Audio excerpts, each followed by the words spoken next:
बिस्मिल्लाहिर्रहमानिर्रहीम। Class second year physics का आज हम बाकायदा स्टार्ट लेंगे। नया सेशन हमने स्टार्ट किया है एकेडमी में। तो सबसे पहले हम इलेक्ट्रोस्टैटिक जो है उसकी इंट्रोडक्शन करेंगे। इलेक्ट्रोस्टैटिक जो है उसकी बड़ी सिंपल डिफिनीशन है कि the branch of physics in which we study about charges at rest. Study about charges at rest, ये इसकी बहुत ही सिंपल डिफिनीशन है। अगर आप इसी इलेक्ट्रोस्टैटिक वर्ड को देख ले तो बुनियादी तौर पर ये दो वर्ड से मिलकर बना है। इसमें आपके पास पहला वर्ड है इलेक्ट्रो, जो यहाँ पे चार्ज के लिए इस्तेमाल हुआ है, इलेक्ट्रिक चार्ज के लिए। सेकेंड वर्ड आपके पास है स्टैटिक, जो कि यहाँ पे रेस्ट के लिए इस्तेमाल हुआ है। इसका मतलब ये है कि इस लफ्ज़ में इसका डिफिनीशन जो है वो बड़ा क्लियर है कि चार्ज किस में होगा, रेस्ट में। जब आप इसको स्टडी करेंगे रेस्ट में तो ये आपके पास क्या है, इलेक्ट्रोस्टैटिक्स है। लेकिन क्वेश्चन ये है कि क्या दुनिया में आपके पास कोई चीज़ या चार्ज आपके पास रेस्ट में हो सकती है? यहाँ पे जो बात की गई है, याद रखें, दो तरह के रेस्ट हैं। एक आपके पास है एब्सोल्यूट और एक आपके पास है रिलेटिव। दुनिया में कोई भी चीज़ एब्सोल्यूट रेस्ट में नहीं है, किस में है, रिलेटिव रेस्ट में है। देखिए, एब्सोल्यूट का मतलब क्या है, independent of frame of reference. Absolute का मतलब है independent of frame of reference. इसका मतलब क्या हो गया कि एक चीज अगर रेस्ट में है तो किसी भी जगह से आप इसको देखोगे तो रेस्ट में होगा।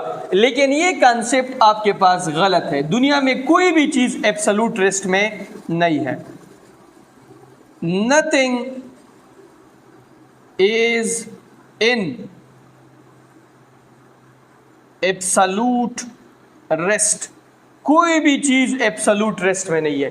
किस में है, रिलेटिव रेस्ट में है। अगर आप लोग को याद हो, क्लास 9th में हमने फिजिक्स में एक एग्जाम्पल पढ़ा था कि अगर दो स्टूडेंट्स किसी बस में जा रहे हैं और तीसरा स्टूडेंट रोड के ऊपर खड़ा है, बस जब तीसरे स्टूडेंट से आगे जाएगी रोड के ऊपर, जो रोड पर खड़ा है, तो इसका मतलब बस के अंदर जो स्टूडेंट्स है वो आपके पास किस में है, आपके पास मोशन में है। लेकिन अगर मैं बस को फ्रेम ऑफ रेफरेंस कंसिडर कर लूँ तो दोनों स्टूडेंट की पोजीशन चेंज नहीं हो रही है, दोनों एक दूसरे के मुताबिक फ्रेम ऑफ रेफरेंस जब बस लेते हैं तो रेस्ट में है। इस तरीके से आपके पास यहाँ पे जो चार्जेस की बात हो रही है कि वो किस में है, रेस्ट में, वो रिलेटिव रेस्ट में है। और रिलेटिव रेस्ट का मतलब ये है कि अगर आप एक सरफेस लेते हैं, एक वायर लेते हैं, उस वायर के अंदर बहुत सारे चार्जेस होंगे। इस चार्जेस के ऊपर ये चीज़ जो है, ये लिमिटेशंस है इसके ऊपर, ये बाउंड्रीज हमने लगाई है कि ये चार्ज सिर्फ इस रीजन में क्या करेगा, मोशन करेगा, लेकिन इस रीजन से कहीं आगे नहीं जाएगा, एक मखसूस रीजन में ये मोशन करेगा।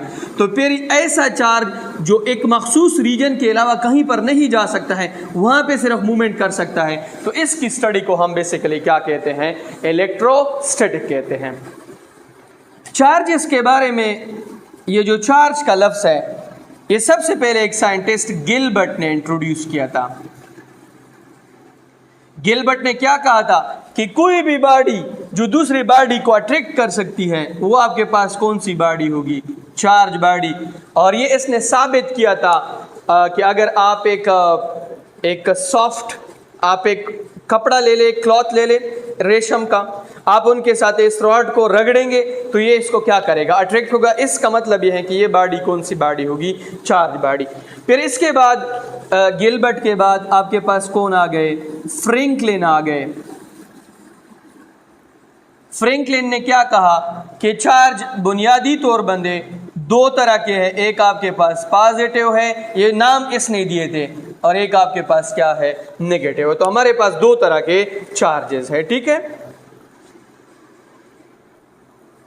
अब ये चार्जेस आते कहां से हैं, देखिए मॉडर्न कंसेप्ट इसकी क्या है। मॉडर्न कंसेप्ट इसकी ये है कि जब भी हम किसी बॉडी को लेंगे, अगर उसके अंदर पॉजिटिव और नेगेटिव दोनों चार्जेस की तादाद बराबर है, इलेक्ट्रॉन आपके पास बराबर है किसके, प्रोटॉन के, तो इसका मतलब ये है कि ये बॉडी जो है ये क्या है, न्यूट्रल है, इसके ऊपर कोई चार्ज नहीं है। अगर हमने इसको चार्ज करना है तो हमने इसकी न्यूट्रलिटी को डिस्टर्ब करना है। किस तरीके से डिस्टर्ब करना है, देखिए अगर ये लॉस ऑफ इलेक्ट्रॉन करेगी तो इसके ऊपर कौन सा चार्ज आएगा, पॉजिटिव। अगर ये गेन ऑफ इलेक्ट्रॉन करेगी तो इसके ऊपर कौन सा चार्ज आएगा, नेगेटिव चार्ज आएगा। इसका मतलब ये है कि चार्ज जो है वो हमारे पास तभी बनता है जब एक बॉडी इलेक्ट्रॉन को या लॉस करती है या आपके पास गेन करती है, ठीक है। अब हमने इतनी डिस्कशन की है तो सबसे पहले हम ये समझते हैं कि चार्ज बजाते खुद क्या होता है।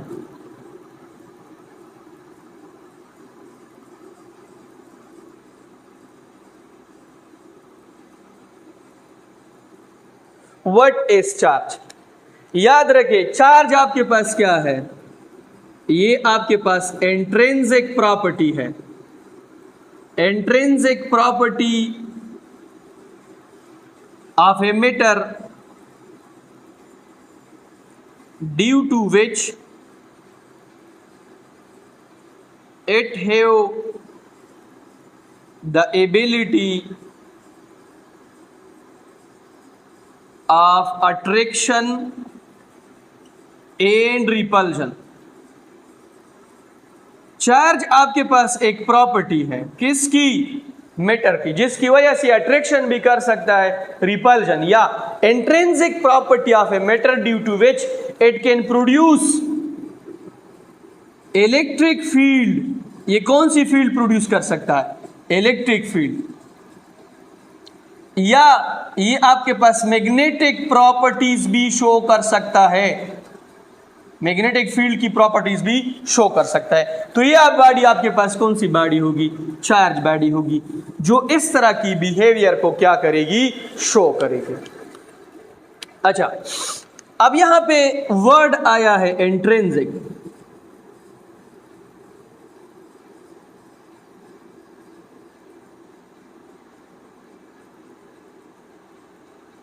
इंट्रिंसिक प्रॉपर्टी आपके पास नेचुरल प्रॉपर्टी है। कौन सी प्रॉपर्टी है, नेचुरल प्रॉपर्टी। नेचुरल प्रॉपर्टी का मतलब क्या है, नेचुरल प्रॉपर्टी का सिंपल मतलब ये है कि इसकी अभी तक साइंस के पास कोई आंसर नहीं है कि चार्ज अट्रैक्शन क्यों करता है और रिपल्शन क्यों करता है। तो इस प्रॉपर्टी को हमने क्या नाम दिया है, इंट्रिंसिक प्रॉपर्टी का नाम दिया है। इसके बाद चार्ज जो है उसको हम किस से रिप्रेजेंट करते हैं, Q से रिप्रेजेंट करते हैं, ठीक है। और चार्ज जो है वो आपके पास स्केलर क्वांटिटी है। कौन सी क्वांटिटी है, स्केलर क्वांटिटी। और चार्ज जो है उसका फार्मूला है Q is equal to I cross T। और चार्ज जो है उसकी यूनिट क्या है, कूलम है। और कूलम किस चीज के बराबर है, एम्पेयर डॉट ऑफ सेकेंड के बराबर है। और दुनिया में सबसे स्मॉलेस्ट चार्ज कौन है, वो आपके पास इलेक्ट्रॉन है, और उसके ऊपर चार्ज है 1.6 क्रॉस 10 की पावर माइनस 19 कूलम। और प्रोटॉन जो है उसके ऊपर भी यही चार्ज है 1.6 क्रॉस 10 की पावर माइनस 19 कूलम, ठीक है। लेकिन इलेक्ट्रॉन की अगर हम बात करें तो उसके साथ हम यहाँ पे नेगेटिव साइन लगाते हैं, और प्रोटॉन के साथ कौन सा साइन लगाते हैं, पॉजिटिव साइन लगाते हैं। अब अगर आपसे कोई पूछ लेता है कि 1 कूलम चार्ज जो है वो किस चीज के बराबर है, तो आप सिंपल क्या करेंगे, E is equal to 1.6 cross 10 की पावर माइनस 19 कूलम। दोनों साइड्स को आप किसके ऊपर डिवाइड कर लेंगे, 1.6 क्रॉस 10 की पावर 19, तो E is equal to 1.6 cross 10 की power minus 19 coulomb. Divided by 1.6 cross 10 की power minus 19 divided by 1.6 cross 10 की पावर माइनस 19। ये और ये आपके पास क्या हो जाएंगे, कैंसल हो जाएंगे। आपके पास आ जाएगा 1 coulomb is equal to E divided by 1.6 cross 10 की पावर माइनस 19। ठीक है, इसको जब आप ऊपर लेके जाएंगे तो ये आपके पास हो जाएंगे 6.626 क्रॉस 10 की पावर 18 कूलम। ये इसके ऊपर क्या होगा, चार्ज होगा। यहाँ पे कूलम ना, ये 1 कूलम के बराबर है। ठीक है, इससे तकरीबन ये वाली वैल्यू आपके पास आती है। इसके बाद आपके पास चार्ज जो है उसके 4 प्रॉपर्टीज है, उसको इंशाल्लाह हम नेक्स्ट लेक्चर में डिस्कस करेंगे।